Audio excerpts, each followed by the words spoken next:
I know what you're thinking.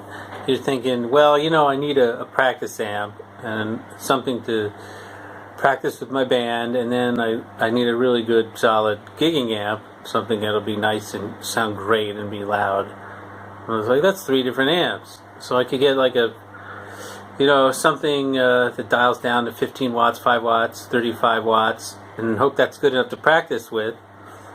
Sort of a practice amp for like just a few $100 from Marshall or Fender or something like that. And then I need a big 100-watt tube monster to gig with, but that's not necessarily the case. I'm taking a case in point of, there are others, but Jimi Hendrix. A lot of people say, what did Jimi Hendrix use as an amp? And the answer always says, people say, is Marshall. But that's not really true. In fact, a lot of the times he did use several different amps, but a lot of times he used a combination of amps. And I don't know how much they were miking in some of these recordings, the Fender amps and the Sunn amps, but you can clearly see in a lot of these gigs, if you look at the Woodstock gig, he's got 3 different sets of amps there, 3 different sets of cabs and 3 different sets of amps. He's got Marshall, Fender, and he's got another one which I believe is Sunn, but I don't quite remember, and I'm not sure if he was using that much for what the purpose of that one was. It was pointed mostly out to the audience. But anyway, the point is, he used a combination of amps, and I've tried a combination of amps, and I've seen that it just works. You can get some really, really great sounds. I mean, it's like you have one amp on and the other amp on, you turn it up a little, it's like having a presence knob. You can get a fuzz and a searing gain and some grit all at the same time, have different gain settings and just different amp characteristics. And I took a little practice Marshall and a little practice Fender, which sound good by themselves, and I put them together, and the sound was really quite good. So that goes to another strategy. What you could do is just buy 2 practice amps, 50 watts let's say, which you double that, it's 100, it's more than loud enough for anything.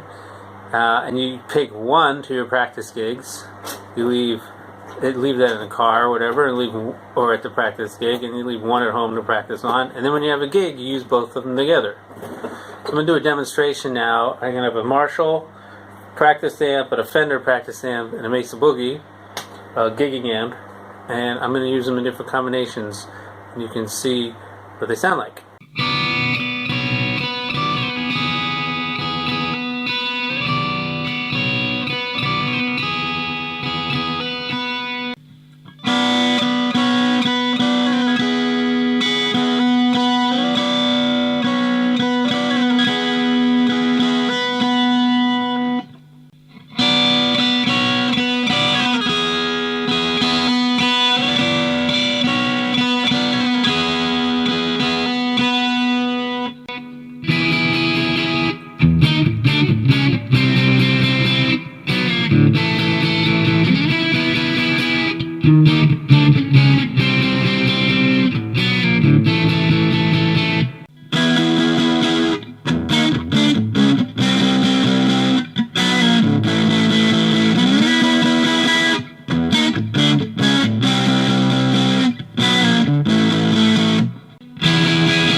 outputs, you're obviously going to need some kind of splitter, but these are easy to arrange. Any stereo chorus pedal even, or any kind of effects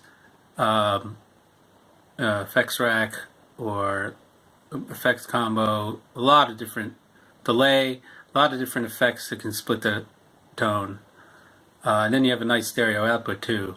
Another thing is, if you get, sometimes you'll get a sound man who'll go, I don't want a mic 2 amps. So you could put the mic sort of in between them and put them close together.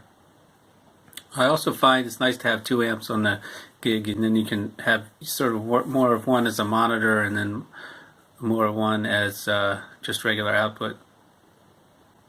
But you can see the Marshall and the Fender together really sound like a whole new, really good amp. And the Boogie, while it sounds great by itself, even that can adds a little bit of something to it when you add a second amp to it. Another little thing is, it's probably hard to tell on YouTube, but when you have the 2 amps together, you really feel that 100-watt oomph, that thump, the real air pushing. It's really like having a 100-watt amp. You just feel that power and a lot more presence to it.